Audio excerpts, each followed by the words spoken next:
I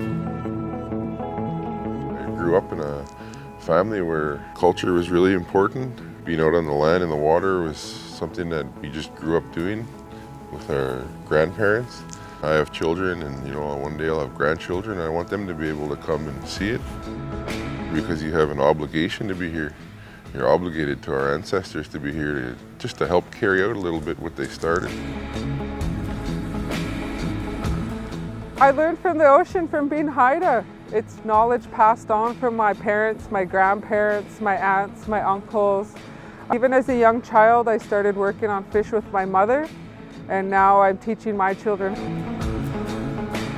All the work that we do, the elders say what we have here is not ours, it belongs to the future generations. When we came together on marine planning to look at zoning out our territory, we wanted to make sure that there was protected areas, that there's something for them in the future. As for my children, the oil spill scenario is always on the tip of my mind. It would decimate the whole area if it hit here for years.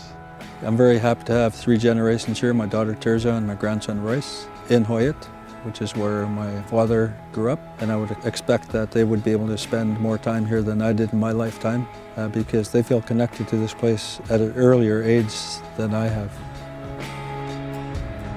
In this day and age where everything's becoming so much more of convenience rather than quality, if there's one thing that I can make sure that my children pass on to the next generations is our way of life.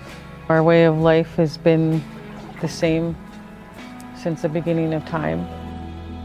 I got to grow up with berry stains around my mouth and twigs in my hair and fish blood on my hands and scales everywhere because I was immersed in all of the practices that are involved in being health sick. I want my son to grow up that way too.